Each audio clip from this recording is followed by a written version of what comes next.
aí, pessoal, tudo bem? De volta aqui ao Café Bandeira, hoje com a professora, pedagoga, mestra em educação, Maria do Carmo. Como é que vai, professora? Tudo bem? Tudo bem.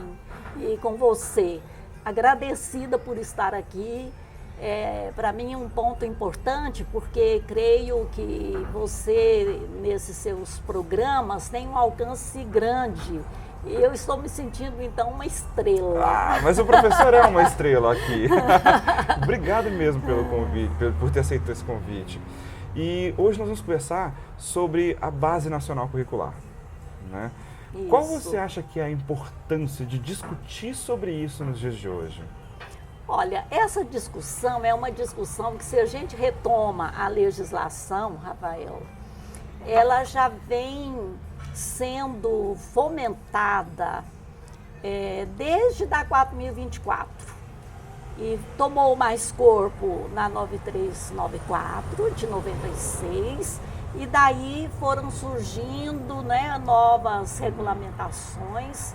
Em 2011, o parecer do Conselho Nacional de Educação, que é bom registrar que a relatora foi, à época, a professora Clélia Brandão, né, uma goiana, forneceu os princípios, os fundamentos para que ocorresse a discussão nacional sobre as diretrizes, as novas diretrizes curriculares gerais que não existiam. E com o Plano Nacional de Educação, em 2014, então ele tem metas específicas para isso.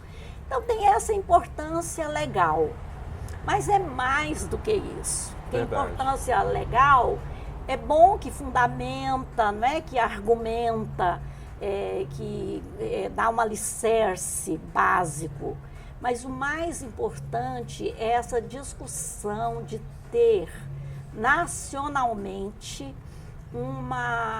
critérios, né, que estabeleçam o que ensinar, como ensinar, por que ensinar. Criar um novo norte, né? Nesse Brasil tão grande, não é, Rafael? Então, a grande importância das diretrizes eu vejo nesse sentido da unidade nacional. Sabe uma preocupação que eu tenho? Nós brigamos muito para que os professores pudessem participar dessa discussão. E nessas andanças pelo país, eu vejo que muitos professores não estão nem sabendo sobre essa discussão. Então, Rafael, se a gente olha os relatórios, né, de quando fechou em 15 de março, né, fechou a consulta, ficou exposta durante 6 meses, mas não houve uma divulgação mais maciça para que os professores participassem, e realmente muitos não participaram.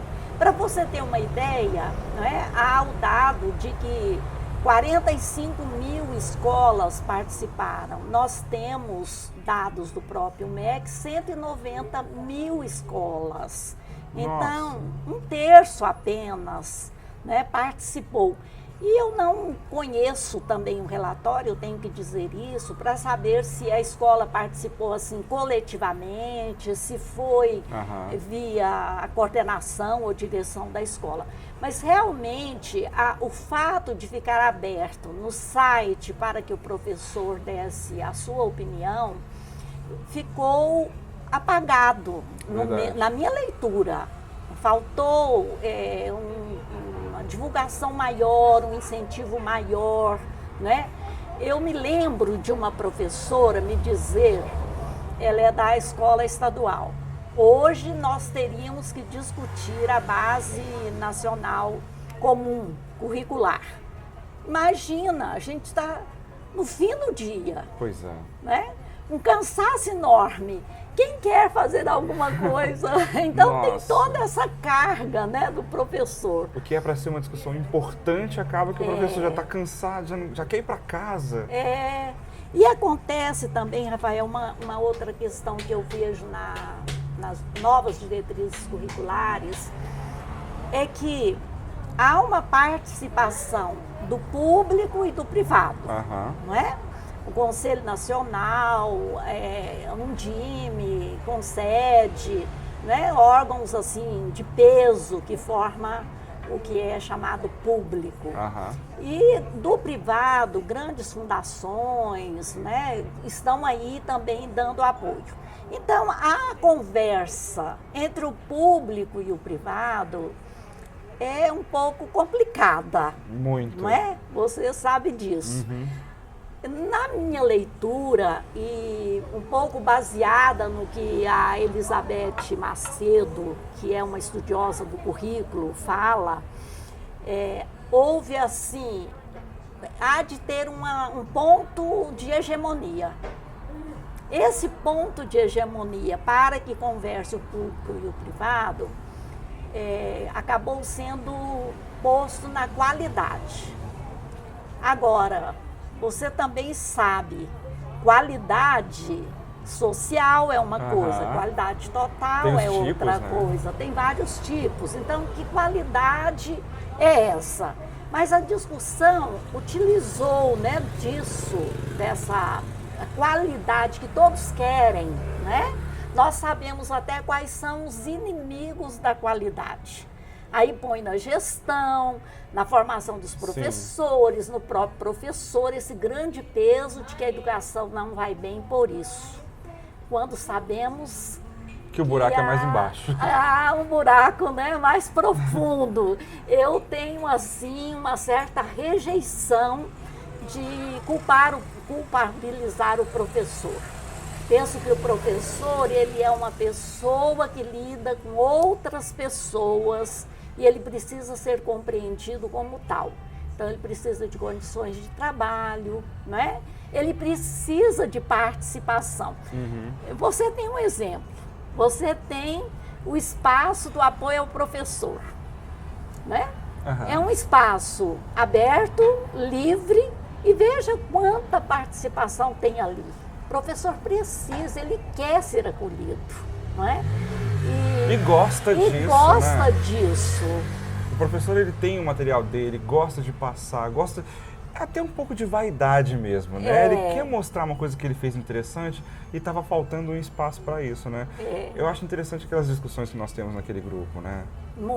São muito importantes, né? Porque daí vê a visão de mundo, né, que está sendo posta ali.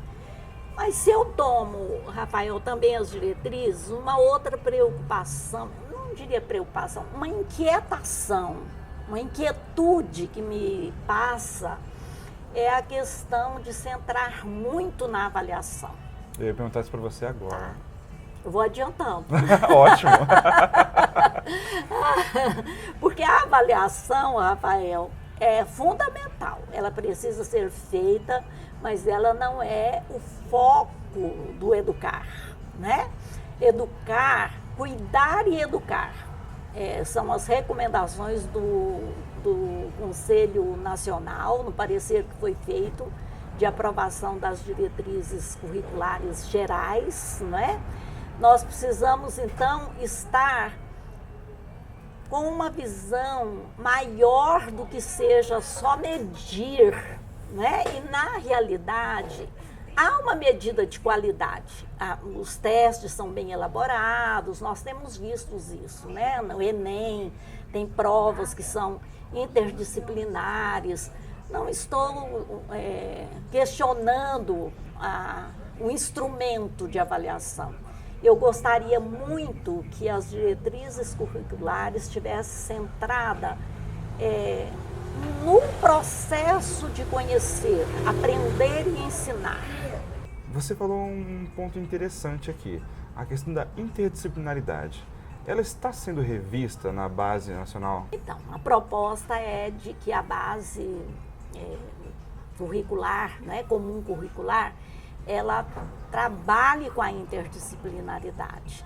E aí, um dos motivos que eu falo que fica centrado muito na avaliação, a justificativa é de que até as provas já são elaboradas de forma interdisciplinar, né? Porque a gente tem que preparar o professor para isso, né? Então, e qual é o desafio dessa questão? Porque a interdisciplinaridade, ela vem sendo falada também de longa data, não é?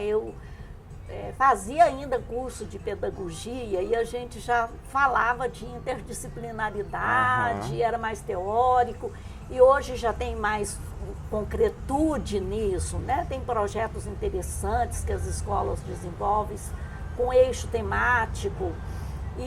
Mas essa interdisciplinaridade, ela exige uma conversa no coletivo da escola. Se exige que os professores, como professor, vamos tomar o ensino médio, né? De linguagem, com de matemática, com o de física e o de química, para elaborar um eixo temático, eles precisam de sentar, né? E é isso que o que falta muito, né? Falta. Então eu espero, eu sou uma pessoa movida à esperança. Nossa, acho que todo professor todo né? professor, que haja condições, né, para que o professor execute o que está posto no papel. Que há muitas críticas no que está sendo posto, tanto que você sabe disso, uma nova versão, a segunda versão, está programada para ser divulgada, né, na segunda quinzena de abril. Isso. Né? Aí em maio teremos discussões estaduais, junho vai elaborar o projeto final para encerrar. Então, teoricamente vai ser assim. Teoricamente. O prazo está curto. Essa primeira elaboração, ela teve, como nós dissemos anteriormente, uma participação grande, mas ainda foi pequena, considerando a totalidade, né, dos professores. Muitos professores, como você prova, não sabem, nunca ouviram falar, né? E essas diretrizes, elas estão postas para 2019. Vamos ver, né? Vamos ver. Eu acho interessante, você tocou num ponto crucial, a condição do professor para fazer isso. Porque eu vejo que o professor ele tem que dar aula em várias escolas, e ele sai de uma escola correndo para ir para outra, e dificilmente o professor conhece o outro de outra matéria da mesma escola. Sabe, sou professor de português, mas eu nem sei quem é o professor de geografia. Isso acontece muito, principalmente nos grandes polos aqui, quando a gente tem 5, 6 professores de cada disciplina. Fica difícil ter interdisciplinaridade desse jeito, já que a interdisciplinaridade, ela já parte do pressuposto de que a matéria, ela é só uma ferramenta para a gente estudar certos temas. Né? A matéria deixa de ser o foco para ser a ferramenta. Por exemplo, em qual matéria eu vou estudar petróleo? Vou estudar na geografia? Não, vou estudar em todas. Então a gente pega o tema petróleo, o que o professor de português pode falar sobre petróleo? O que de matemática pode falar sobre petróleo, né? Fica difícil fazer isso com essa correria, né? Há uma possibilidade, né, Rafael, de que essas discussões sejam feitas em rede, né? Hoje tem mais facilidade, o professor no interior da sua casa acessa ali e vamos conversando online. Então, é por isso que eu falo que eu sou movida à esperança, né? Então, há jeitos, mas eu me lembrei agora, Rafael, no lançamento do plano estadual de educação anterior, o Cristóvão Buarque era o ministro da Educação e ele esteve aqui em Goiânia no lançamento. E ele disse que o professor, eu guardei isso e comungo até hoje, né? O professor precisa de ser olhado, né? Ele precisa ter cabeça, porque ele precisa da cognição, conhecer muito bem o conteúdo da disciplina, do componente curricular, né? Que ele está às voltas com ele. Ele precisa do bolso, né? Precisa então de ter uma remuneração digna para que ele não tenha que ficar correndo dali para cá. E ele precisa de ser tocado no coração, né? Porque o professor é uma pessoa que relaciona com outras pessoas, né? Com alunos diversos. Eu acho lindo uma frase do Paulo Freire, que ele diz assim: professor é aquele que ama o aluno, ponto. sabe? Não é porque tem título que pode ser professor. Tem muita gente que tem título que não é professor. Não é só a formação. O professor é aquele que ama o aluno. Eu acho linda essa frase. O amor no sentido de acolher, né? De realmente ser verdadeiro com o aluno, que ele ali enxergue que aquele professor se importa com o aprendizado dele, né? Porque os alunos querem sim aprender, não é? E às vezes uma das questões que eu ouço muito falar e que talvez também tenha toda, porque as novas diretrizes curriculares, não é discurso de agora, fala muito da importância da família, não é? Elas trazem essa questão da família. E às vezes a escola põe um pé atrás, acha que educar é uma questão da família. A escola está ali com aquele conteúdo e o aluno precisa de aprender aquilo e as outras questões são da escola. A função da escola é escolarizar. Escolarizar. E se a gente toma o aspecto legal, a Constituição, a LDB vai dizer que educar é função da escola e da família. Então, da família e da escola. Vamos colocar a família em primeiro lugar. Então, a escola também há de fazer isso, né? E eu vejo assim, Rafael, as diretrizes curriculares, se a gente toma os conteúdos, o que é impactante? Eu, como disse para você, para mim o conteúdo, vamos pensar num tear. Eu sou da roça, minha avó era tecedeira, então faz aquela urdidura, pondo as linhas na horizontal, não é? E depois, para que forme o tecido, os desenhos, a firmeza, a beleza, precisa dos fios verticais. Com certeza. E para mim, os conteúdos, o projeto político-pedagógico é que vai fazer essa tessitura. Porque o projeto político-pedagógico vai precisar discutir como é que vamos dar conta da interdisciplinaridade. Não é? Os professores trabalham, mas como vamos dar conta? Porque só escrever que é interdisciplinar não basta. A gente não pode ter aquela ideia muito romântica da educação e um pouco prática. Mas não pode ser totalmente prática nem um pouco romântica. Agora, eu sei, Rafael, que essas novas diretrizes curriculares, comum, né? A história é ponto nevrálgico de muita discussão e não se acertam, porque o diálogo é difícil, porque entra com as questões novas, afro, não é? E realmente, na base, os professores que mais participaram foram os de história, né? Então. Nossa, foi acalorada a discussão entre eles. Acalorada. E aí vem toda uma questão, por que nós vamos dar importância à história nossa, com matriz africana, indígena? Nós não vamos trabalhar com os clássicos, que também a Europa teve por aqui.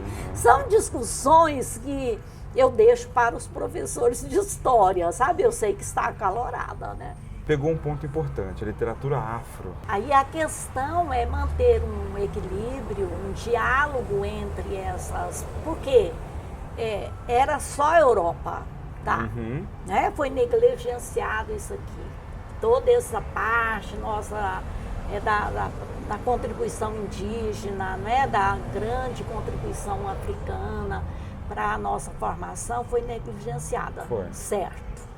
Mas as pessoas que estão entrando agora na escola, elas precisam de uma visão ampla, né? Então a gente tem uma Europa também aí, né? E essa é uma questão, né, de discussão que eu não sei muito bem onde vai chegar, porque o diálogo é complicado, né? É conversar, é outra questão, né? As diretrizes curriculares, além da interdisciplinaridade, da questão da família, de falar da qualidade, ela também vai dizer de toda essa questão que a escola hoje tem que assumir, que é da diferença, né? Da inclusão. E que dica você daria para os nossos professores sobre essa nova discussão da base curricular? Olha, a primeira coisa é se inteirar do processo, né? Acho que é muito importante que o professor, é uma oportunidade que temos para que nossas ideias, né, aquilo que a gente acredita, vá à discussão. Então, já passou esse período de 6 meses em que ficou o site, mas terão as discussões estaduais.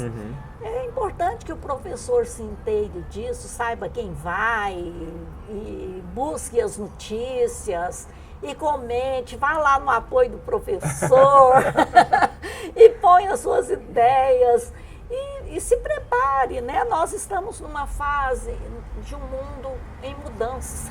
Não é? Sempre estivemos com mudança, mas a mudança deste momento ela é aceleradíssima, não é?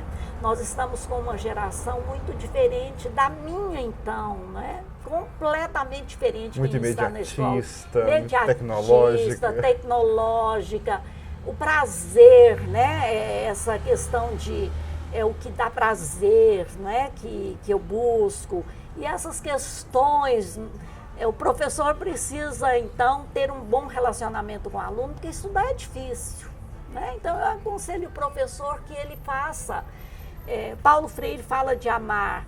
Eu acrescento essa questão de acolher. Quem sou eu, né, para acrescentar alguma coisa Como assim, quem você ao é? Paulo Freire? Mas, claro que amar tem isso, mas acolher esse aluno na sua ansiedade e convencê-lo a disciplinar ao estudo. Nós precisamos de pessoas estudiosas, né? Até para fazer contraponto das questões. Muito obrigado, professor. Adorei conversar com você aqui hoje. Sou eu que agradeço. Há quanto tempo, Rafael, eu estava assim com desejo de falar sobre diretrizes curriculares. E convido já a voltar aqui para a gente conversar sobre outros temas. Obrigada. Estou às ordens e feliz pelo convite. Obrigada. Até mais. Mão fria, né?